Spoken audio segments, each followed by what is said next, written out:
Halo semuanya, selamat datang di Agent Development Series. Jadi kita akan terus upload video, ya kan?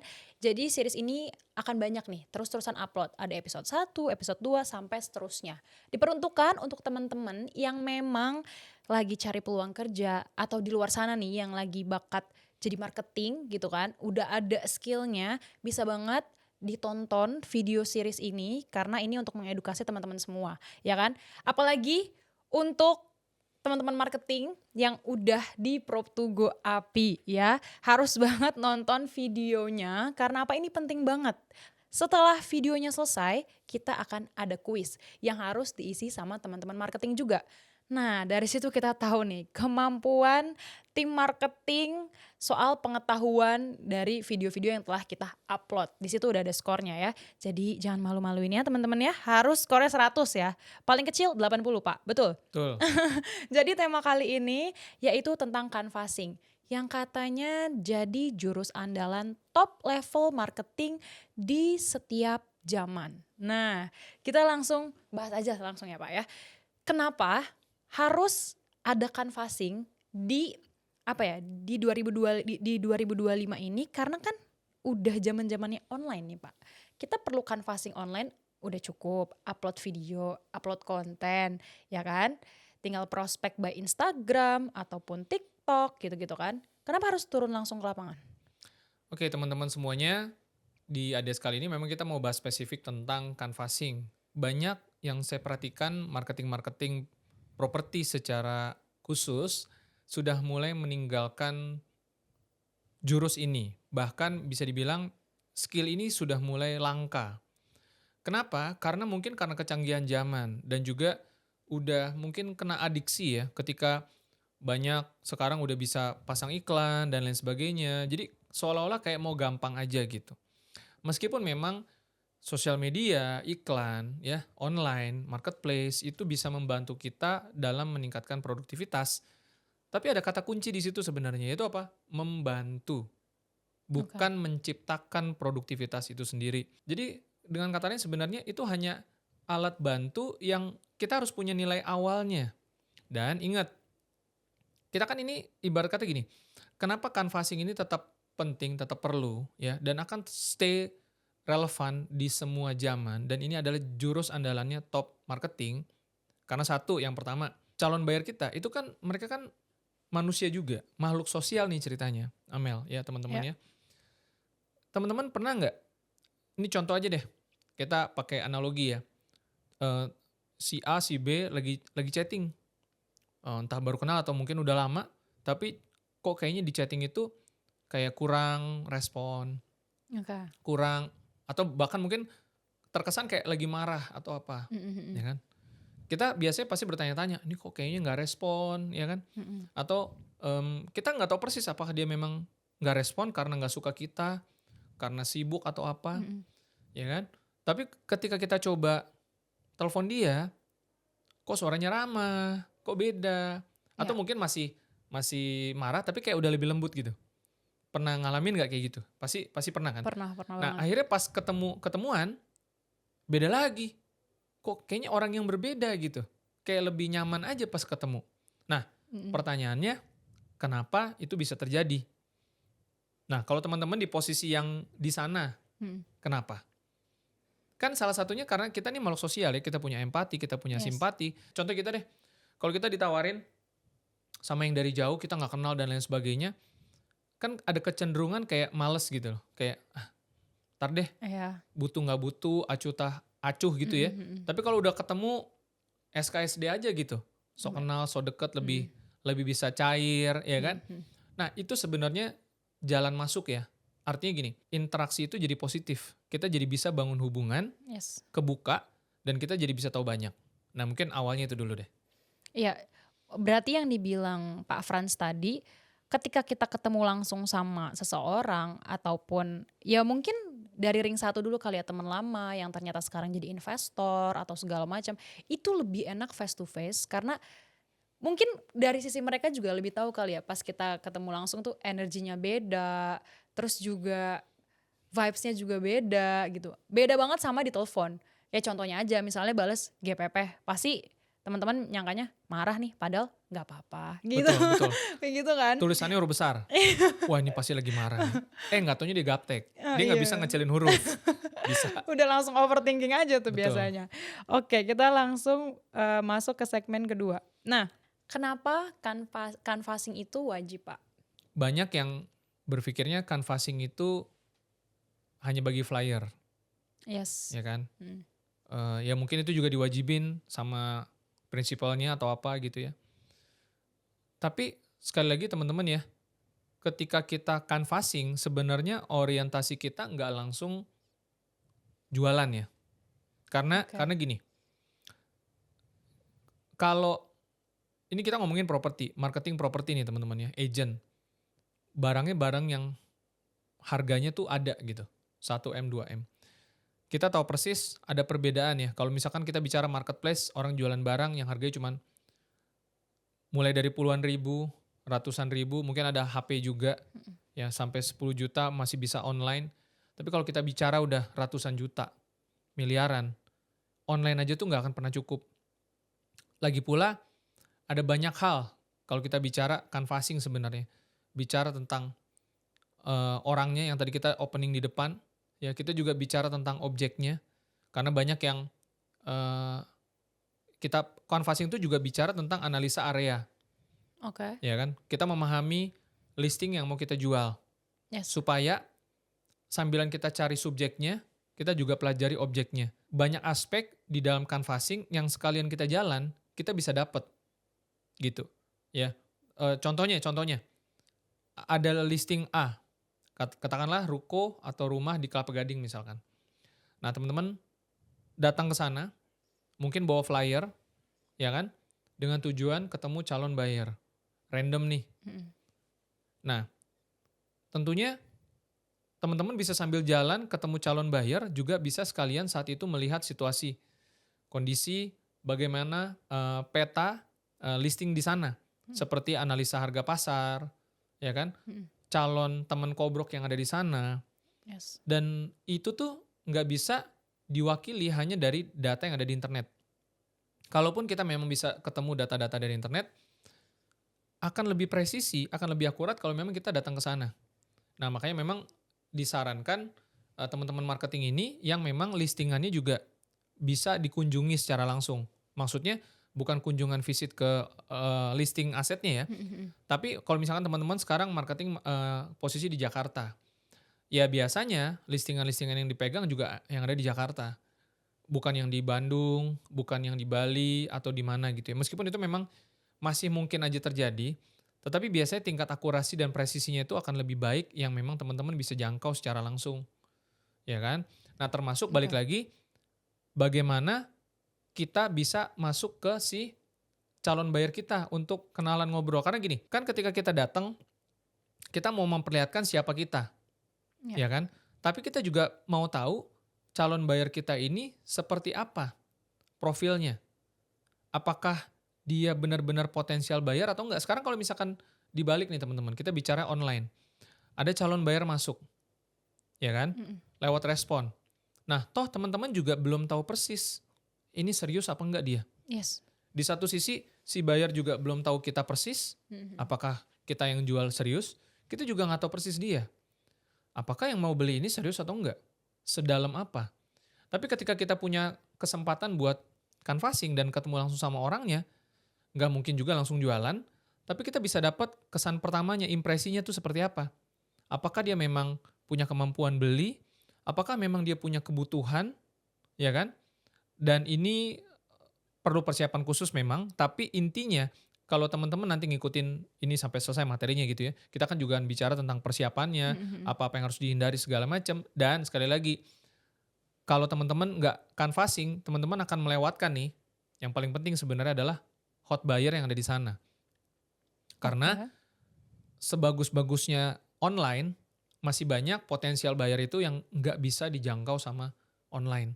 Nah, artinya teman-teman akan melewatkan begitu banyak peluang yang ada di sana yang hanya bisa dijangkau hanya dari canvassing.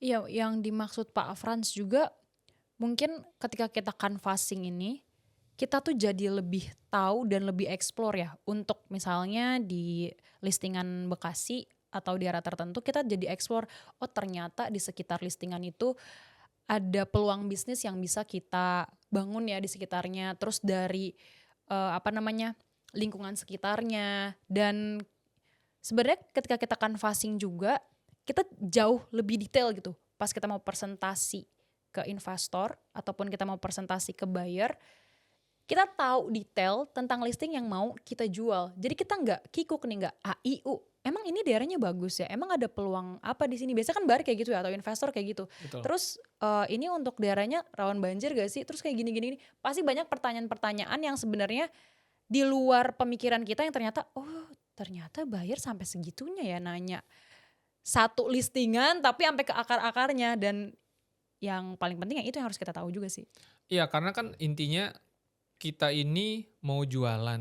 Jadi teman-teman bayanginnya gini, kita memang mau jualan. Cuman terkadang kita nggak mau ribet, ya kan? Mm-mm. Nah ini juga sebenarnya itu pemikiran yang bahaya teman-teman. Kalau kita berpikir saya maunya gampangin aja, saya mau yang gampang aja deh. Pasang iklan, spanduk, udah ya kan saya mau orang datang hubungi saya gitu ya. Nah itu yang sebenarnya membuat kita melewatkan begitu banyak hal yang ada di depan kita sebenarnya. Karena kalau kita ada di posisi buyer, kita membutuhkan seorang marketing yang bisa profesional membantu kita ya dalam memaparkan.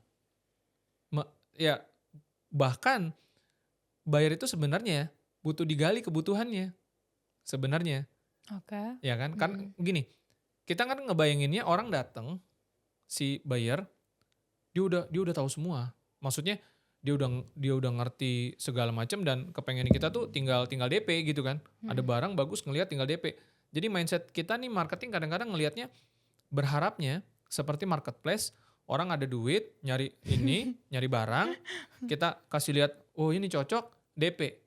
Padahal Secepat padahal nggak itu. gitu. Kebanyakan buyer itu butuh digali kebutuhannya. Bahkan banyak buyer yang dia sendiri belum terlalu in dengan kebutuhan dia tuh gimana. Jadi kayak semacam kita nih perlu jadi konsultannya dia juga sebenarnya, ya kan? Untuk apa? Untuk ngegali, untuk nge-guide, mengarahkan, memberikan pilihan, rekomendasi dan lain sebagainya. Itu penting tuh. Jadi kalau maksud Pak Frans ketika kita ketemu buyer, awal pertanyaan kita tuh kayak misalnya nih contohnya Chelsea. Pak, emang Bapak lagi invest di mana aja? Misalnya gitu, kebutuhan. Terus istilahnya lagi, ada nih investasi bagus, misalnya basi-basi gitu kan. Mau diversifikasi atau enggak? Terus mau nambah aset rumah gak? Kita ada kebetulan ada listingan yang oke banget, tapi terserah sih kebutuhan Bapak sekarang lagi apa. Gitu, gimana Pak? Ada beberapa tingkatan ketika kita ketemu orang ya. Apakah orang yang memang kita udah kenal, Mm-mm, apakah yang udah janjian, apakah yang random banget, mm-mm, kita canvassing, ya itu mm-mm, topik besar kita. mm-mm. Kita pasti ngerandom, sebenarnya bukan ngerandom gimana, kita sebenarnya udah targetin mungkin. Targetin dalam arti dilihat dari jauh atau sehari sebelumnya kita udah scouting, mantau, Mm-mm. ada 10 target calon buyer, tempatnya sih mungkin ini apotik, mungkin itu toko bangunan, mungkin apa segala macam gitu ya. Mm-mm. Lalu kita datang, lalu kita kenalan, ya kan. Nah, kita harus ngelihat dari sisi kacamatanya si calon buyer itu sebenarnya. Oke. Canvassing ini akan efektif sekali kalau kita bisa apa ya? Bukan cuman sekedar berempati, bersimpati sama si calon buyer, justru coba kita bayangin kita ada di posisi si calon buyer itu. Oke. Bagaimana kita diterima? Bagaimana kesan kesan pertamanya itu bisa positif? Itu banyak kali ya, mulai dari ya penampilan juga jangan Mm-mm. sampai nanti ada aroma-aroma nggak enak gitu ya. Ya Udah kan? ilfeel dulu. Betul, ya kan? Terus kita harus prepare tentang apa yang mau kita kalimat pembukaannya.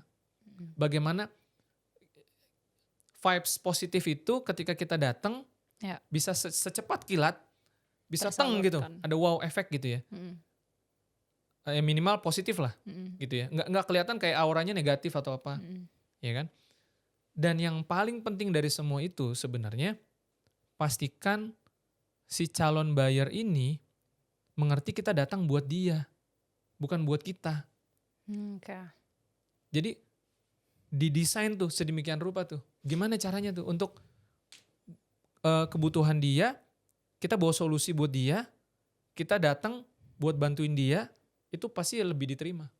Iya sih, kadang kita harus prepare lebih dalam gimana caranya itu bisa kita mainkan dengan bagus ya, jadi marketing. Karena biasanya nih ya rata-rata seolah-olah kita yang butuh nih, mentang-mentang kayak katanya komisi 20%, Betul. komisi 20%, komisi banyak banget dong, komisi 2% gitu kan. Wah komisi, pokoknya gue butuh banget nih, nggak kayak gitu ya. Cuman kadang kan ya beda-beda. Ada yang memang mikirinnya komisi terus, jadi ketika ketemu sama buyer tuh yang seolah-olah jadi kita yang bener-bener butuh dia, padahal kan ya nggak kayak gitu. Jaga image guys, santai, mainin Iya, triknya. ini memang bicara jam terbang, ya kan? Yes. Jadi gini, gimana ya, kalau kalau kita pribadi nih, kita di posisi buyer, kita bisa kesentuh sisi yang mana, ya kayaknya gue butuh itu deh. Hmm. Nah itu memang nggak gampang ya, ini teorinya kita tahu dulu nih, tapi itu targetnya kita kan. Bagaimana kita datang sebagai pemberi peluang kan, kalau Yes. di ADS 1 kemarin, ya kan. Mungkin saya kasih contoh deh ya, ini karena kita udah tag yang kedua kali ini. Ya, FYI ya guys. ya for your information ya. Jadi gini, ini analogi menurut saya sangat bagus supaya teman-teman bisa bisa klik, bisa ngerti, bisa paham Mm-mm. ya. Kenapa ini kunci ketika kita mau diterima orang dan jalannya lebih kebuka. Ini sebenarnya ilmunya Dale Carnegie sih. Oke. Bagaimana mencari kawan dan mempengaruhi orang lain yang secara kebetulan dieksekusi dengan sangat baik oleh seorang bocah cilik gitu. Oke. Ya, Kebetulan anak saya sendiri. ya. Aku udah tahu ya guys Ya. ceritanya. Jadi ceritanya teman-teman, saya lagi nyetir ya, baru nyalain mobil kan, pulang dari mall lah gitu ya. Nah terus karena kebetulan di mobil pasang ada head unit, bisa setel YouTube, Netflix ya kan. Nah udah, kebetulan anak saya duduk di depan, dia buka Netflix. Nah terus kebetulan saya lihat nih, ada video baru nih, bagus nih ya kan. Setel ini gitu kan. Nah terus anak saya bilang, "Papi, mendingan fokus nyetir dulu, nontonnya lebih baik di rumah aja supaya nanti nggak nabrak." Ya kan? Oh iya bener juga ya. Saya langsung saat itu tuh mikir tak, bener loh. Wah mendingan, ntar aja deh nontonnya kan. Nggak berapa lama, setelah selesai kayak gitu, dia langsung klik ya kan. Dia buka video dia. Nah kira-kira menurut teman-teman motifnya apa tuh motifnya? Ya kan? Iya. Ternyata dia mau nonton, ya kan, film yang dia suka. Tapi pelajaran apa yang kita bisa ambil dari sini? Dia nggak bilang, saya nih maunya nonton ini loh, ya kan. Dia kasih yang memang saya juga nggak bisa tolak. Itu memang kebutuhan saya tuh, nyetir fokus sampai dengan selamat, ntar nonton di rumah juga it's okay. Tapi itu contoh yang dieksekusi dengan sangat baik, ya kan. Iya. Nah bayangin teman-teman kalau kita datang canvassing dan kita bisa bawa vibes itu dengan sangat luas, ya kan. Tujuannya memang kita mau closing, memang kita mau komisi, kita BU, ya kan. Tapi kita akan ditolak. Sama seperti kita di dalam buku Dale Carnegie juga disebutkan gini, kayak ikan, kalau kita mancing ikan, yang kita kasih ke ikan itu apa? Apakah panci wajan dengan minyaknya? Apakah penggorengan? Ya kan? Itu kan yang kita mau kan? Ambil, masak, goreng, enak deh, kenyang, ya kan? Tapi kan nggak begitu kan? Yang kita kasih ke ikan itu apa? Kailnya. Bukan cuma kail, mungkin ada cacingnya, ada yang Untuk mancing. yang ikan itu suka bukan? Yang ikan itu butuhkan kan? Ya kan? Kita pancing dulu ya Pak ya. Dan ini sebenarnya nanti ada yang mikir nih, karena kemarin di kuis banyak yang salah tuh. Harus memanipulasi orang katanya. Waduh, Ya kan? serem sekali ya. Padahal bukan. Padahal itu yang disebut dengan win-win sebenarnya. Ketika kita bisa menempatkan orang lain untuk mendapatkan kebutuhan dia, membantu dia menemukan solusinya lewat apa yang kita bawa, kita akan menemukan apa yang kita butuhkan di situ tuh. Jadi poinnya adalah kita harus tahu kebutuhan buyer atau investor dulu, dan kita lebih ke apa ya? mengeluh-elukan gak sih Pak kebutuhan dia, istilahnya itu kalau kalau di insurance ya, aku Heeh. belajar kayak mengeluh-elukan buyer dulu nih, kita cari tahu ini yang Bapak bilang ya, kebutuhannya, kira-kira apa yang dia suka, kayak gitu-gitu, tentang ya properti seperti apa. Jadi kayak menggali informasi jadinya tentang pribadi Motifnya buyer. kita itu harus dilihat pure sama dia sebenarnya. Mmm, oke, maksudnya? Karena gini, ini adalah human engineer berarti ya, rekayasa manusia sebenarnya. Bentuk halus dari manipulasi tapi bukan karena gini, kalau kita bicara manipulasi, itu kan kesannya negatif ya. Iya, Tapi kalau kalau kita bicara win-win, negosiasi, itu dia, manipulasi nggak? Enggak. enggak, Itu negosiasi. bicaranya motif yang pure gitu loh, yang murni. Maksudnya pertama mulai dari kita datang, ya kan? Kita bawa message apa buat dia, Oke. ya kan? Yang mana kita mau coba berusaha dengerin, kita mau coba gali dia punya kebutuhan, ya kan? Sampai kita menemukan ada transisi kita bisa masuk antara kebutuhan dia dengan kebutuhan kita. Kebutuhan dia apa, kebutuhan kita apa. Ketemu di tengah tuh. Tapi memang ada proses gali, mulai dari perkenalan masuk dan sebagainya. Ya Ya, kan? Ada timing-timingnya. Tentunya ada percobaan satu, percobaan dua, dan seterusnya. mhm. Ini adalah serangkaian proses yang kita jangan berharap seperti makan cabai lalu langsung pedes gitu loh. Kita berharap datang, dilihat flyer, saya Ya, tertarik, saya DP. Nggak begitu cara mainnya. kayak bublik kacang. Iya, iya kan? Nah, makanya hati-hati kalau teman-teman nggak berani atau nggak mau canvassing, jangan-jangan karena mager ya, males gerak gitu ya. Mhm. Nah, saya curiga tuh. Jangan-jangan seperti itu. Jangan sampai seperti itu ya. Karena poinnya balik lagi, teman-teman akan melewatkan hal yang penting sekali kalau teman-teman nggak canvassing. Oke. Teguran ya buat para marketing, ya kan? Marketing Prop to Go, tolong bangun yuk, jangan di-skip videonya. Jangan ngantuk, minum dulu boleh. Dan untuk para marketing yang emang baru mau join juga, ya kan? Kita harus dengerin dari awal episodenya yang series ini. Jadi kita tahu ilmunya kayak gimana secara kita berurut deh nontonnya. Jadi pelan-pelan kita tahu gitu. Untuk mengedukasi kalian awalnya harus kayak gimana. Oke, masuk segmen 3 nih. Nah, ini yang paling penting nih. Sebelum canvassing kan pasti kita prepare dulu dong Pak. Nggak main langsung tiba-tiba, wah kesini nih di titik ini di hari H juga. Menurut Pak Franz, tipsnya kayak gimana sebelum canvassing? Teman-teman bayangin, canvassing itu sama seperti kita mau maju perang di tahun zaman 3 kerajaan dulu ya, Samkok atau apa gitu ya. Nggak ada perang yang tiba-tiba perang gitu. Oke. Maksudnya gini, ketika dalam kondisi perang, ada armada A dan B saling berperang, maka kan tujuannya adalah gimana supaya menang. Ya. Nah, ketika maju perang, prinsipnya adalah pertimbangkan untuk menang, bukan untuk kalah, meskipun kita mesti prepare for the worst, ya kan? Nah, poinnya adalah kita nggak boleh asal-asalan, semua itu by prepare. Semuanya itu terkondisi, terukur, sebisa mungkin begitu. Maksudnya jangan anggap remeh, jangan asal-asalan. Nah, kebanyakan kan orang mau canvassing, dia nggak pakai persiapan, dia nggak pakai planning, dia nggak pakai rencana, udah kita hari H gaspol aja lah, ya kan? Akibatnya teman-teman akan membuang waktu begitu banyak, Mm. mungkin juga uang dan lain sebagainya, dan besar kemungkinan hasilnya juga sangat sedikit karena nggak Hmm. terkondisi dengan baik, nggak Ya. terprepare. Nah, maka apa yang harus dipersiapkan? Yang pertama adalah siapkan target listingnya. Artinya teman-teman harus sudah Oke. mengantongi listing mana yang mau Hmm. dijual, mau dipasarkan dalam 1 bulan. Harus berapa listing tuh Time Pak? frame-nya itu 1 bulan, minimal 5 sampai 10, sebaiknya 10. Oke. Kurang dari itu teman-teman nggak siap untuk menang, siap untuk kalah. Karena apa? Ada statistik namanya, probabilitas. Jadi kalau teman-teman cuma pegang 2, belum tentu 2 itu laku. Terlalu sedikit pelurunya.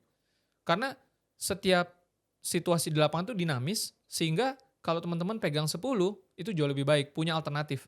Pak, kalau gitu saya pegangnya 20, 30, jangan berlebihan juga. Kenapa? Karena gini, kita nih punya kapasitas terbatas untuk menguasai materi gitu loh. Jadi dipersiapkan idealnya 5 sampai 10. Kuasai benar-benar supaya ketika memang kesempatannya itu datang, ya kan? Karena sukses itu adalah persiapan bertemu dengan kesempatan, Yes. gitu. Maka teman-teman sudah siap bagaimana mengeluarkan presentasi untuk listing A, presentasi untuk listing B dan seterusnya. Nah, jadi pertama itu target listing, Oke. ya kan? Itu juga akan mempengaruhi teman-teman mau larinya kemana untuk melakukan canvassing. Oke Pak, misalkan nih Pak Franz bilang target listing itu 5 paling sedikit 10 lah ya untuk 1 Iya. bulan. Nah, ketika kita canvassing, sebenarnya yang harus difokusin itu 1 hari itu kita fokus cukup satu listing atau ya coba aja tawarin 5 listing atau 2 atau 3 listing? Yang efisien menurut Pak Frans yang mana? Bisa satu, bisa dua, bisa tiga dalam satu hari. Itu tergantung dari teman-teman saat ini udah full time atau belum, atau masih part time ya. Tapi kan ya minimal harus ada satu kan. Mm-mm. Karena kan dalam satu area itu aja sebenarnya paling enggak, ini kalau ngomong full time deh, satu area tuh sebenarnya kalau teman-teman muter-muter-muter bisa dapat 5 sampai 10 aja udah bagus banget ya. 5 Oke. sampai 10 itu juga bervariasi. Ada yang kita datangin itu cepet tuh, karena, momennya memang belum memungkinkan lah. Kan Mm-mm. kita nggak bisa pastikan bahwa kalau kita datang, kita harus ngobrol sama dia, interaksi full gitu ya. Mhm. Yang itu mana memang bisa makan 5 menit sampai 10 menit per satu yang memang serius, atau Oke. bahkan bisa 15 menit. Tapi ada juga yang memang, kita memang belum bisa ketemu sama yang bersangkutan misalkan. Nah itu mungkin cuman cepet aja, apakah nanti kemudian kita akan follow up lagi ya kita lihat.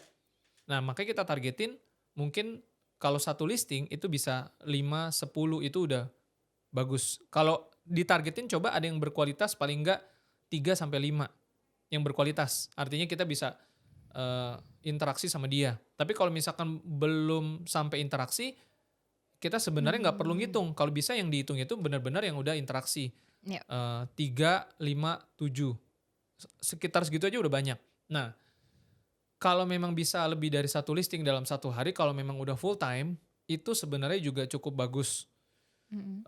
Tujuannya apa? Sebenarnya lebih ke refresh aja sih, beda tempat kan. Jadi ada challenge baru gitu. Tapi kalau memang mau difokusin satu hari satu juga sebenarnya nggak apa-apa. Toh lagi pula satu calon buyer yang kita datangin ini ternyata kita bisa olah untuk masuk ke listingan kita yang lain juga bisa juga, memungkinkan. Oke. Yang penting bikin targetnya jelas. Nah, dan juga jangan muluk-muluk ya. Maksudnya gini, kalau satu hari kita bisa ketemu yang berkualitas itu taruhlah 5, menurut saya itu udah banyak. Iya, udah Kalau banyak. kita bisa konsisten dalam 20 hari, 5 kali 10 kali 2 ya kan, itu udah berapa? 100. Ya. 25 ya lebih banyak lagi. Dan kita hanya butuh 1 bulan kalau bisa closing satu aja. Kalau Mhm. di properti closing satu tiap bulan tuh udah keren kan. Iyalah, Jadi nggak 1 muluk-muluk aja tuh. berapa. Dan itu bisa ditabung lagi kan untuk Mhm. bulan-bulan berikutnya sebenarnya. Kalau manajemen datanya juga bagus. Yang kedua teman-teman persiapannya adalah teman-teman harus punya target market. Target market tuh sebenarnya gini. Kalau kita udah punya target listing, sebaiknya lakukan pemantauan area sebelum hari H datang untuk melakukan canvassing. Kenapa? Supaya kita kerjanya juga lebih efisien ya. Kalau kita nggak lakukan itu, maka pada saat hari H, kita juga akan banyak waktu habis untuk ini mau kemana lagi, ini mau kemana Iya lagi nih, sih. ini mau kemana lagi. Nah, pemantauan itu sebenarnya bisa dilakukan simple. Sehari sebelumnya, 2 hari sebelumnya, atau kapan, datang misalkan sendiri, ya kan, lalu melihat situasi di sana, target komersil mana kira-kira yang bagus, Mhm yang bisa mhm. dimasukin, Mhm. gitu ya. Kan pasti ada yang, "Ah, ini kayaknya kurang, ini kurang, ini kurang." Nah, itu udah langsung dibikin list. Mhm. Maka hari H akan lebih efektif, akan lebih efisien ketimbang hari H baru, "Ini mau kemana ya?" Ya kan, udah 2 3 capek, bingung, terus, Udah. udah ya kan, akhirnya habis nih tenaganya. Nah, Iya kalau udah lagi. punya listing, satu hari itu akan lebih efektif, Iya sih. gitu. Jadi target market itu, penting banget setelah kita punya target listing ya. Tapi iya sih, jadi kayak bingung ketika kita baru nentuin hari H tuh, ini titik ini kemana lagi ya. Jadi kita di hari H itu abis muter-muter dulu, nentuin mana titik yang mau kita tempatin pertama, kedua, ketiga, lama-lama malah buang-buang waktu ya kalau misalnya kita lakuin di hari H itu juga. Jadi Iya, lebih baik H-1 kan. betul. Jadi kita juga udah punya rutenya, Mhm mhm. yang mana duluan. Jadi roadmap-nya tuh lebih lebih efisien. Iya. Jalannya, oh dari sini ke situ, nanti yang di sono ada yang bagus. Ini yang ketiga, oh itu yang itu kelima aja. Karena masih ada yang keempat yang nanti kita bisa datengin apa segala macam. Tapi jujur kadang aku juga nggak planning itu ya gengs ya. Kadang aku juga tipe yang aku udah tahu nih titik, maksudnya tempat-tempat mana yang emang mau aku datengin. Cuman kan terkadang pas ketika aku mau canvassing itu ada di situasi, oh ternyata tempat ini lagi crowded. Nah aku bingung, oke. Next Ya tempat ya ini ya. ternyata, nah ada aja masalah yang ternyata di luar dugaan Betul betul aku. betul, itu Jadi kita pasti harus pasti. switch banget kan, harus punya Betul. plan. Tetap sebenarnya kita akan fleksibel. Poinnya gini, perencanaan itu sebenarnya akan membantu kita punya guideline, Mhm mhm. ya kan. Ketimbang kita nggak punya perencanaan sama sekali, maka kita akan lebih sering ngeblank. Ya. Dan itu waktu habis. Habisnya buat apa? Buat muter-muter. Mana Mhm. lagi ya? Coba kita kesana dulu ke kanannya. Mhm. Itu di belakang ada yang bagus. Nah, balik lagi. Iya. Waktu habis. Oke. Kemudian yang ketiga teman-teman ya, yaitu teman-teman harus mempersiapkan namanya alat bantu. Jangan tangan kosong. Oke. Ya masa mau maju perang tangan kosong? Tangan Emang kosong punya kalau berani gitu. punya ilmu sakti apa nih tangan kosong hari gini gitu ya? Iya bener Nah, bener. alat bantu nih banyak. Ya tadi ada flyer, ya kan kartu nama Mhm. dan sebagainya. Tapi sekarang kalau di Prop to Go API kita punya aset hub. Ya kan minimal teman-teman datang udah udah paham nih cara kerja aset hub nih seperti apa supaya teman-teman bisa datang buat dapetin presentasi pakai aplikasi, nunjukin kalau Mhm. memang timing momennya memungkinkan teman-teman untuk showing, untuk demo tentang aset hub ini, ya kan? Yes. Eh udah sebenarnya gini, kalau saya pribadi sih saya udah nggak takut nggak pakai flyer apa segala macam ya, bukan karena tangan kosong karena bawa HP kan, Mhm mhm. gitu. HP, power bank jangan lupa, ya kan? Oke. Karena nanti kalau habis kuota dicek segala macam. Mhm. Nah, bisa targetnya dapetin referral. Kalau momen karena sekarang gini, ini kita bicara ya, alat bantu aset apa ini sangat-sangat produktif. Kenapa? Bayangin, kita dapat momen untuk ngobrol, enak. Ingat Yes. tadi target kita adalah mendapatkan canvassing yang berkualitas. Sehari target 3 sampai 5. Idealnya bagusnya 5 tuh sebenarnya. Nah, ketika udah dapat momentum ngobrol, chemistry dapat ya, impresi dapat bagus, itu sangat memungkinkan kita bantuin dia untuk download, install, referral dapat aset hub. Kenapa? Karena gini, kalau download aplikasi, install aplikasi, kita nggak nanya nomor HP-nya dia kan, Iya. tapi dia ngisi nggak? Ngisi. Ngisi. Dapat kita nomor HP-nya. Tapi kalau misalkan kita cuman kartu nama, cuman flyer, Bu, boleh nggak saya minta nomor HP-nya? Oh, baru kenal nih. Songong Oh, banget. nanti saya hubungi ya. Kan gitu. Mhm mhm. Tapi kalau aplikasi ini, apalagi kita ceritakan fitur-fiturnya. Bu, ini saya kasih info dikit nih. Mhm. Ibu bisa ngasilin cuan dari aplikasi ini. Oh, gimana caranya? Wah, langsung. Iya sih. Saya bantuin boleh nggak Bu, supaya Ibu bisa dapat? Iya Oh, sih. mau dong. Siapa yang nggak mau? Yaudah, pertama saya bantu installin dulu aplikasinya ya. Oh, aku ngerti nih. Biasanya nih aku kalau lagi pitching nih, Pak, Hmm. sama investor sama buyer, aku kayak aduh, lagi enak nih ngobrol nih, ya kan ngobrol-ngobrol. Aduh gimana ya bridging yang enak biar dia download aplikasi Asset Hub gitu kan. Ah. Cuman kadang aku ngambil momen, entar dulu deh ketika 2 kali ketemu atau 2 kali Zoom kayaknya baru enak deh gitu kan. Tapi ada situasi aku kepikiran pas Bapak bilang, "Oh iya ini ada nih kalau lu download aplikasi ini lu dapetin cuan." Nah itu kadang aku lupa tuh. Jadi keasikan ngobrol jadi kayak aku mau ngasih tahu referralnya jadi kayak lupa Iya. kadang. Jadi kayak, oke. Ini ngebuka pikiran aku jadi poin pertamanya mengelu-elukan dalam artian, "Lu mau gak nih dapet duit?" Iya. Tanpa lu harus jadi marketing, lu jadi investor juga. Jadi dalam Iya. artian ketika kode referral lu dikasih tahu ke teman lo istilahnya dan teman lo ternyata mau investasi, nah kena juga kan di Iya. situ. Berikan urgensi sama dia gini. Hmm. Ci, gini. Saya nggak tahu apakah nanti Cici pulang akan party, ya kan? Oke. Atau akan meeting ketemu klien atau apa. Hmm. Momen itu bisa datang kapan aja. Saya cuma mau bantu Cici agar kalau nanti nih tiba-tiba ada tamu datang dan ternyata dia cari gudang nggak tahu buat ekspansi bisnisnya. Iya lagi. Itu peluang buat Cici loh, Mm-mm. ya kan? Saya aja nggak tahu persis kapan itu datang. Bisa ntar malam, bisa 1 menit dari sekarang, 2 menit, ya kan? Saya bantuin dulu supaya kalau itu datang, Cici tinggal set, udah nyantol. Duit masuk. Duit iya lagi. Oh, yaudah installin sekarang. Gitu. Iya kan? Itu loh. Bener. Dapat nomor HP dia. Bener. Ditonton publik. Oh iya. Cuman ada di API. Ya kadang kalau misalnya emang ini struggling aku ya. Kadang kalau misalnya udah terlanjur asik ngobrol sama investor tuh atau sama buyer tuh kadang aku tidak merekomendasikan referral itu. Jadi aku udah download aja nih, ini ada listingan. Nah aku lupa untuk ngebilang, Iya. enggak ini juga dapat kemarin-kemarin ini Iya, gitu iya. loh. Karena udah saking lamanya ngobrol burn out sendiri. Betul.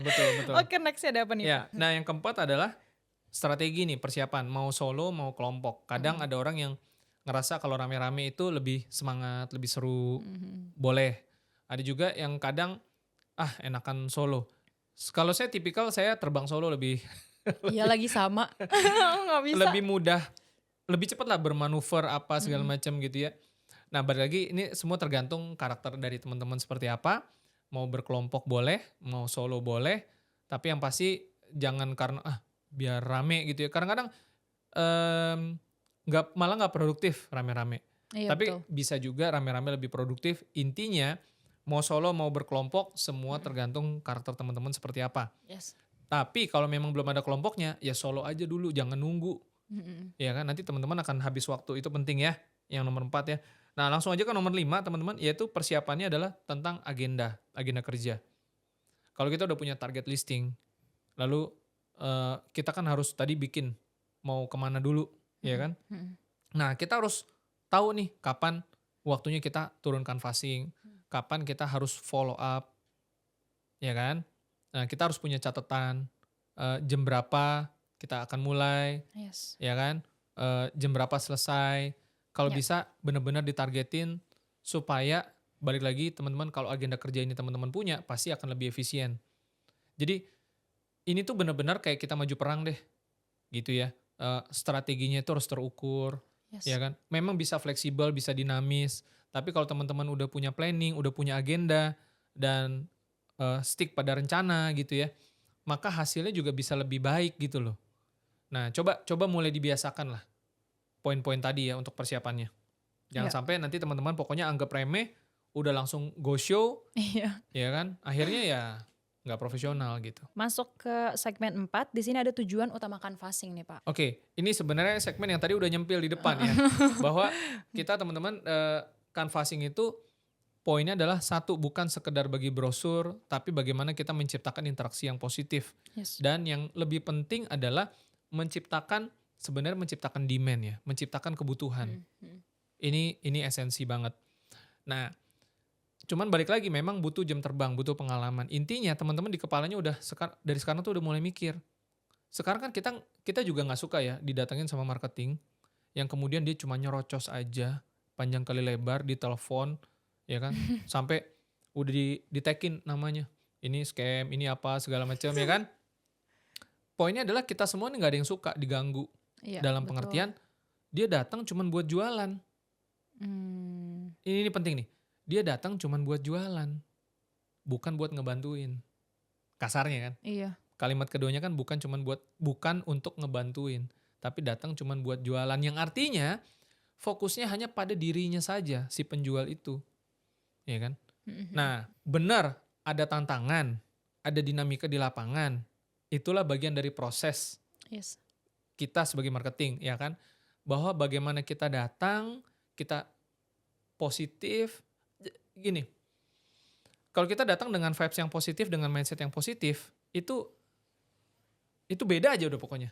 Tapi kalau misalkan datang dengan vibes yang agak negatif, sikap pesimis, ya kan, ini wah ini begini, pokoknya udah pikirannya segala macam. Nah itu juga jadinya beda aja, lain deh, gitu kan. Nah jadi kita mesti punya Ya, mindset yang benar tuh. betul. Nah barulah nanti di situ kita mulai bangun interaksi. Ya ini kita nggak ngomong teknis dulu seperti apanya, Mhm. ya kan. Tapi yang penting kalau tujuan kita datang buat eh, mecahin masalah dia. Contoh, Oke. kasih contoh deh. Yang kita datang ini rata-rata orang bisnis, komersil, ruko misalkan segala macam, ya kan? Mmm, Nah, maka kira-kira properti bisa menjawab kebutuhan dia dalam hal apa ya? Bisa banyak kan? Bisa hunian, mhm bisa investasi, mhm. tapi lebih daripada itu kalau kita bicaranya adalah komersil, maka kita bisa menjadi konsultan bisnisnya dia yang terkait dengan properti misalkan, Mhm. ya kan? Misalkan dia adalah kita datengin satu klinik, klinik gigi atau apa. Mungkin dia mau buka cabang di tempat lain. Ya. Mhm Nah, mhm. kita datang mungkin dengan dengerin, "Ci, kok Pak, Bu, ya kan? Saya lihat nih klinik giginya rame banget nih. Saya kebetulan konsultan properti nih atau agent properti atau apa ya." Kan kan boleh juga ngomong datang sebagai Mhm. konsultan properti boleh juga. Iya. Kita kebetulan lagi keliling buat dengar langsung kebutuhan teman-teman para pebisnis untuk ekspansi bisnis yang kaitannya sama properti seperti apa. Karena kebetulan kami juga punya banyak listing dan saat ini di sini juga juga ada yang bagus. Tapi kami mau dengar dulu, ada nggak sih yang bisa saya bantu? Mhm. terkait bisnisnya mungkin lagi mau ekspansi butuh gudang baru Mhm. atau apa. Kalau boleh saya dengerin kebutuhan Ibu Cici seperti apa sih? Ya mungkin mana tahu saya punya nih jawabannya. Itu kita harus olah secara penyampaian gak sih, Pak? Oh Jadi iya kita harus pasti. harus bener-bener, apa ya, sebenarnya kalau kayak gitu harus bener-bener di-prepare juga, gimana cara penyampaian yang enak, tanpa harus hard selling, dan tanpa harus nyinggung atau ngeganggu yang Bapak bilang tadi, si pemilik toko ataupun investor itu sendiri atau buyer itu sendiri, iya gak sih? Jadi sebenarnya cara penyampaian itu kan tergantung dari kita Betul, menyampaikan, pengalaman kita juga, ya kan? betul Terus betul, jam terbang juga. betul Jadi betul, emang harus terus-terusan diasah gitu, nggak boleh sekali 2 kali pitching udah langsung nyerah, ya udah. betul betul betul. Makanya memang harus rutin ya. Iya, Ini harus jadi kebiasaan sampai mhm, teman-teman jadikan ini tuh refleks, betul. Itu ya tuh kan? yang lumayan agak menantang tuh. Refleksnya yang bagus gitu loh, Pak. Kan itu Betul. kan refleks yang bagus itu kan biasanya, apa ya, terbentuk karena jam terbang yang tinggi. Ya, jadi saya mau agak lompat nih ya ke situ aja langsung ya. Bahwa gini teman-teman, banyak teman-teman yang baru join sebagai marketing properti pasti challenge banget, mager banget nih canvassing nih. Udah dikasih tau gini juga pasti banyak yang masih mager nih, ya kan? Karena apa? Karena mungkin udah dipermudah dengan segala macam teknologi yang tadinya tuh yang itu sebenarnya malah membunuh ya. Nah, supaya bisa breakthrough di canvassing ini gimana? Padahal sekarang mungkin masih baru level 1 dan sebagainya. Nah, tipsnya ini mungkin langsung ya, teman-teman ya. Nggak ada cara lain teman-teman nih, kalau mau menguasai teknik ini, jurus ini, harus prosesnya tuh pasti sakit tuh, pasti nggak enak tuh. Mhm. Kenapa? Karena biasanya pasti hasil di awal tuh semuanya jelek tuh biasanya tuh, Oke, ya kan? mhm, Jadi justru karena yang gini, kenapa orang males canvassing sebenarnya, selain mager, karena dia tuh takut penolakan. Dia tuh takut proses, takut penolakan, dan nggak siap untuk kayak, "Ih kok nggak enak banget ya, gue kayak dicuekin, malah gue mmm. diusir-usir, syuh syuh syuh syuh syuh." Ya, Nah, ini proses yang banyak tuh orang hindari gitu, ya kan. mmm, Dia nggak mhm, siap secara mental tuh. ya, Tipsnya apa sih? Supaya bisa ngelewatin proses yang nggak enak ini. mhm, Kalau saya, tips saya pribadi adalah ubah mindsetnya, karena kebanyakan orang, dia mau tampil perfect, dia mau tampil sempurna. mmm, Dia udah prepare, bahkan mungkin dia bikin contekan, skrip apa segala macam. Memang tadi kita bahas persiapan, iya, tapi ada satu poin penting, ya kan? Setelah semua persiapan itu dilakukan, yang terakhir adalah persiapan mindset sebenarnya. Terakhir tuh. Karena tadi mhm, kan kita bahas banyak persiapan teknis. oke, Nah, sehingga terakhir kita bahas tentang persiapan mindset. ya, Bahwa kalau teman-teman udah waktunya turun lapangan, siap deh, pasti jelek. Apalagi belum jam terbangnya belum tinggi, semua yang level 1 pasti jelek. Semua yang berharap gue harus tampil perfect segala macam ya kan supaya nggak malu-maluin, supaya nggak diusir gimana, Anda akan kecewa. 99,9% pasti kecewa. Dan dari 99% itu 99% lainnya akan muntaber, mundur tanpa berita, oke, ada ya kan? kepanjangan ya ternyata. Karena gila gue nggak pernah ditolak kayak begini. Gue nggak pernah nih di syuh syuh syuh. Dikira ayam kali. Nggak. Ya kan? Gitu kan? Dia nggak siap. Gitu. Tapi kalau yang siap, easy going. Oh santai, next. Dia next, gue next juga. Gitu. Iya. Tapi ini menarik ya, persiapan mindset-nya berarti yang Pak Frans bilang itu, gue jelek nih hari ini penampilannya. Jadi mindset-nya bukan positive thinking. Jadi kayak lebih, ini agak seru nih. Soalnya aku tipe yang aku bilang kan, aku tuh kalau apa-apa emang harus prepare dan aku akan punya mindset, enggak gue akan lakuin yang terbaik, apapun yang terjadi mau ditolak gue gas gitu istilahnya. Iya. Positive thinking itu adalah teknik hipnoterapi. Ya, Ya kan? Nah, kalau bisa bagus. mhm, Kalau nggak bisa, nah itu kan pertanyaannya. Jadi ada A, ada B. mmm, Kalau nggak bisa A, harus B dong. yes, Kalau memang teman-teman menguasai teknik hipnoterapi, jalanin. Tapi kalau nggak bisa, ada satunya lagi jalan. Prepare for the worst, ya oke, kan?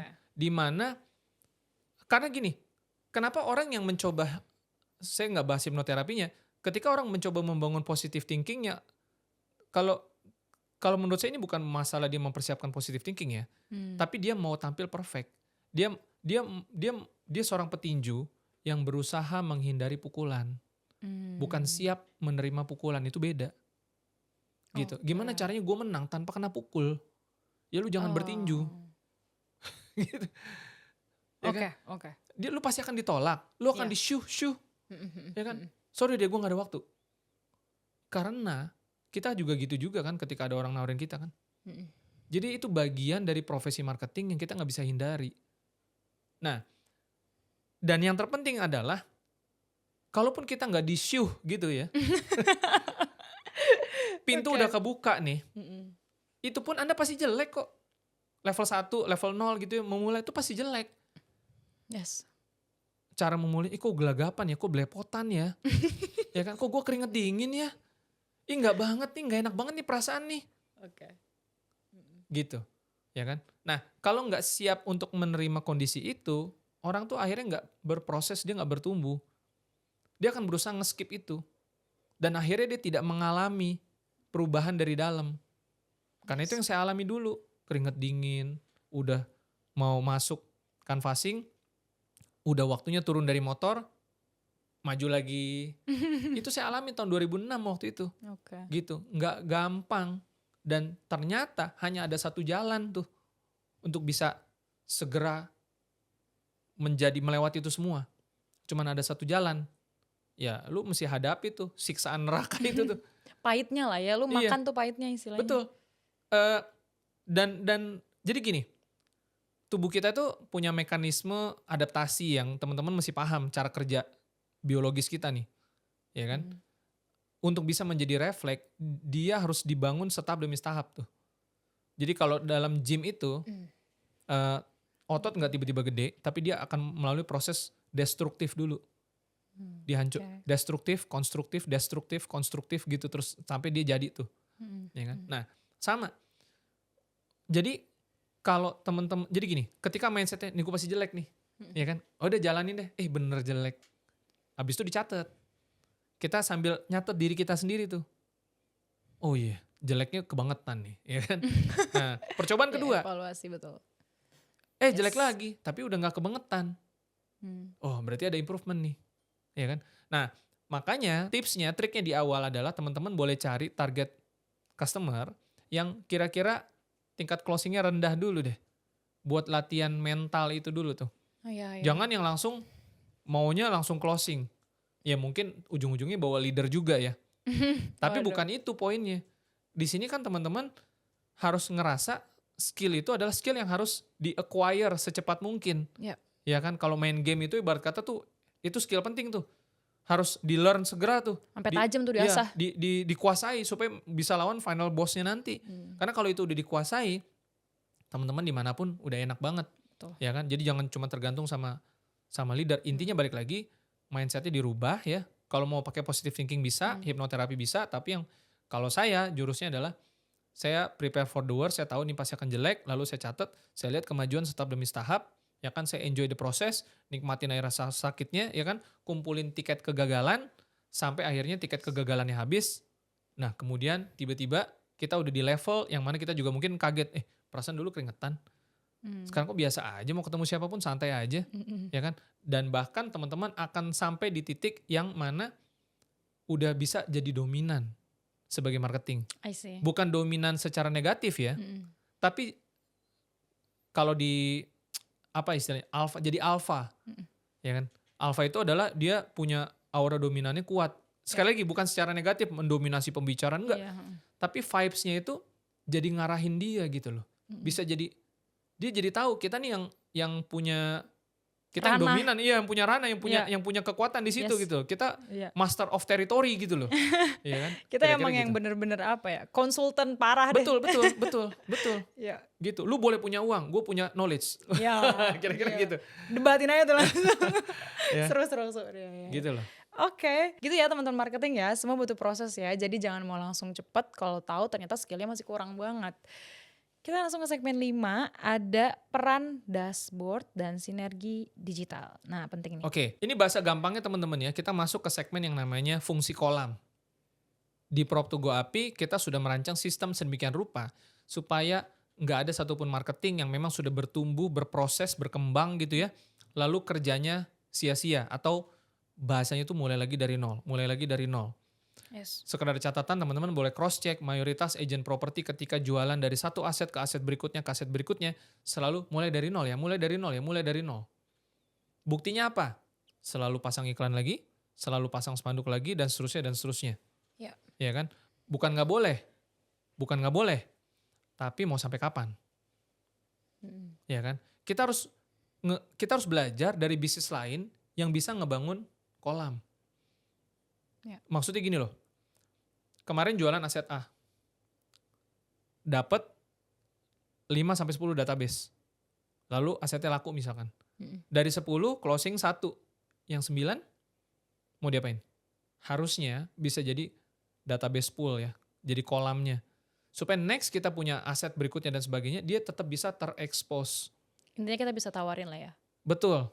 Memang kita bisa tawarin secara sistem konvensional, kita catat, kita punya kontak name dan sebagainya. Kita follow up lagi. Tapi dia juga nggak ingat kita kan. Kira-kira kan kasarnya gitu. Iya. Karena nggak ada sistemnya. Oke. Nah, di PropToGoAPI kita bikinin sistem Asset Hub Dashboard System. Supaya ketika teman-teman nyangkul di lapangan, pulang bawa hasil, data dicatat ke record. Lalu terproses di dalam pipeline customer yang teman-teman juga harus lakukan itu dalam upaya pabrikasi data. Karena apa? Balik lagi, teman-teman mau selalu mulai dari nol apa enggak? Itu pertanyaannya, itu harus dijawab. Apakah setiap kali jualan teman-teman harus selalu mulai dari nol? Maunya memang begitu, atau mau hasilnya eksponensial, tinggal pilih, nggak ada yang lain. A atau B, cuma 2, 0 atau 1. Ya kan? Kalau mau yang eksponensial, mau yang setiap bulan, setiap tahun lama-lama terakumulasi hasil kerjanya, jalankan sistemnya, jangan tawar-menawar. Nah kalau di luaran sana mungkin nggak ada sistemnya, terserah. Itu kan masing-masing punya kebijakan agency. Tapi kalau di kita, teman-teman harus wajib jalankan itu. Karena memang sudah ada sistem itu. Kita punya asset hub yang dipegang sama customer. Ya kan? Di backup lagi sama asset hub dashboard system yang mana teman-teman tools kerjanya di situ. Dan itu bukan cuman buat si marketing aja. Tetapi media komunikasi antara marketing dengan PIC listing dari kantor. Sehingga support produktivitas marketingnya bisa meningkat. Bisa ada yang backup. Ternyata kamu punya customer tercatat lagi cari kebutuhannya ini. Di backup sama tim PIC listing kantor. Kita ada produk baru, kita ada listing baru yang matching, yang cocok, dan sebagainya. Nah itu hanya terjadi kalau teman-teman jalankan sistem yang kita siapkan. Ya, bukan cuma pakai WA ya, itu akan hilang begitu aja. Gitu. Karena database-nya itu kan akan keep, maksudnya akan aman di keep gitu loh guys. Apalagi Betul. untuk marketing itu kan database itu bisa dibilang sebagai apa ya? Harta karun atau gudang emas. Karena kan dari database itu kan kita bisa mulai prospek, kita bisa mulai komunikasi untuk ya jual listingan kita gitu kan Pak. Betul.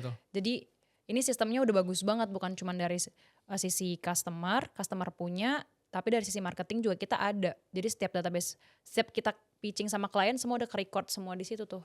Mungkin sekali gini, saya mau statement langsung nih teman-teman ya di sini ya. Ini Easter egg saya mau kasih di sini. Jadi teman-teman bayangin dalam beberapa tahun yang akan datang, Anda punya ID marketing di PropToGoAPI itu akan punya nilai. Gimana nih Pak? Karena apa? Karena kita punya sistem. Oke. Bukan cuma bicara database customer, tapi lebih daripada itu, ini adalah suatu sistem yang mengenerate lebih banyak produktivitas. Di dalam Asset Hub aja kita punya sistem referral untuk customer to customer. Ya. Kita punya karir untuk agent ya, mulai bertumbuh dari sales agent, team leader, lalu ada principal subscription juga program. Ya kan? Sehingga teman-teman bukan hanya punya ID marketing yang biasa, tapi ini menjadi suatu bisnis unit yang punya nilai. Sekarang bayangin kayak gini. Kalau ada suatu usaha yang udah berjalan beberapa tahun dengan omset yang bagus, dengan sistem yang berjalan, bisa dijual nggak? Bisa. Bisa. Itu nanti masa depannya teman-teman di PropToGoAPI sebagai marketing. Oh mungkin jadi ID marketingnya juga punya nilai yang satu saat ya bisa dijual kembali.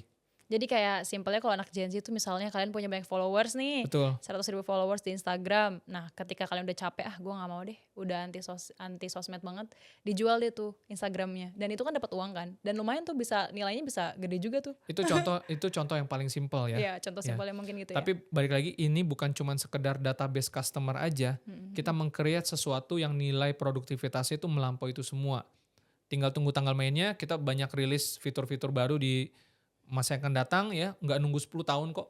Cuman beberapa bulan dari sekarang sampai dengan 12 bulan ke depan Betul, aja. betul. Itu kita udah siapin roadmap yang begitu banyak.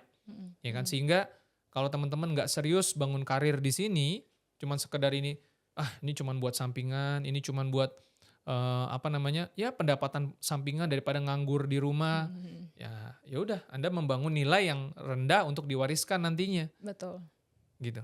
Jadi kalau misalnya mindsetnya sampingan, ya kan, dapatnya juga sampingan, ilmunya juga sampingan. Ya. Makanya kalau ngelakuin sesuatu jangan setengah-setengah deh. Kalau udah terjun ke A, ya udah terjun sekalian gitu. Ya. Jangan buang-buang waktu jadinya, gengs ya. Oke, segmen 6 Pak masuk nih. Yaitu kesalahan umum marketing saat canvassing. Mau Oke. dibahas secara detail kah? Ya, poinnya kalau mau dirangkum tentang kesalahan umum marketing saat canvassing adalah karena tidak nonton materi ini. Ya, yang kita bahas dari awal. Saya akan Betul. cepat aja teman-teman ya. Jadi prinsipnya kalau teman-teman canvassing hanya bagi brosur itu udah suatu kesalahan yang Oke. mendasar ya. Karena bukan itu poinnya, tapi kita mau membangun interaksi positif ya.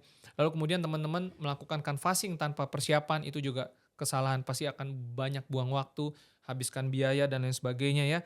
Lalu tidak bawa alat promosi, ya kan, Yang tidak tadi. siapkan perangkat aset hub, tidak mengerti sistem ini bagaimana cara kerjanya, tidak tahu bagaimana mempresentasikan aset hub ini dengan tepat ke customer, itu adalah kesalahan fatal serius kritis. Ya, teman-teman ya. Oke. Dan juga yang terlalu sanguin, ya udah enak ketemu customer, ngobrolnya ngalur ngidul, tanpa arah, nggak tahu kapan harus closing, ya gas terus ya kan. Akhirnya ya mungkin dapat teman tapi nggak dapat closingan, ya buat apa juga gitu loh ya kan. Yes. Dan ya tentunya nggak catat di dashboard, nggak update ya. Ya akhirnya teman-teman balik ke zaman purba, mulai dari nol. Nah makanya teman-teman itu kesalahan yang teman-teman harus hindari ya. Selebihnya nanti teman-teman bisa rekap lagi, lihat lagi video ini seperti apa. Kita udah bahas banyak tadi. Berarti ini udah segmen terakhir yang dibahas ya guys ya. Jadi teman-teman marketing yang bukan dari marketing Prop2Go, jadi Asetup itu yang belum tahu itu ada aplikasi dari Prop2Go API yang emang aplikasi untuk customer juga. Jadi dari situ aplikasi itu kita udah memang nyiapin segala listingan yang ada gitu kan. Jadi untuk marketing yang baru mau join di situ udah tersedia semua. Dari sistemnya, dari listingannya, semua udah ada di Prop2Go. Jadi tujuan marketing apa? Tinggal jualan doang. Oke? Jadi buat teman-teman yang baru mau join bisa banget nih ya kan join di marketing Prop2Go API karena nanti kita akan cantumin juga kontak personnya, jadi tinggal hubungin aja, boleh tanya-tanya dulu. Pasti juga kita akan nge-ACC marketing yang memang terpenuhi untuk persyaratannya gitu. Jadi nggak sembarang orang bisa masuk juga ya, mentang-mentang wah cuan nih dari Prop2Go masuk, nggak kayak gitu juga. Semua ada rules-nya, oke? Nah, buat teman-teman marketing Prop2Go, pokoknya nontonnya sampai full ya, jangan sampai diloncat-loncat karena ketahuan. Ketika kalian nonton diloncat-loncat, ngisi kuesionernya itu juga nilainya ntar masa di bawah 50, malu banget.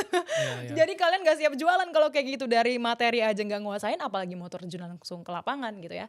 Oke, kalau gitu untuk Agent Development Series ini cukup sampai sini dulu. Pokoknya nonton terus karena kita akan upload terus video. Jangan sampai skip ya. Kalau perlu nyalain lonceng notifikasinya. Oke? See you guys there. Bye.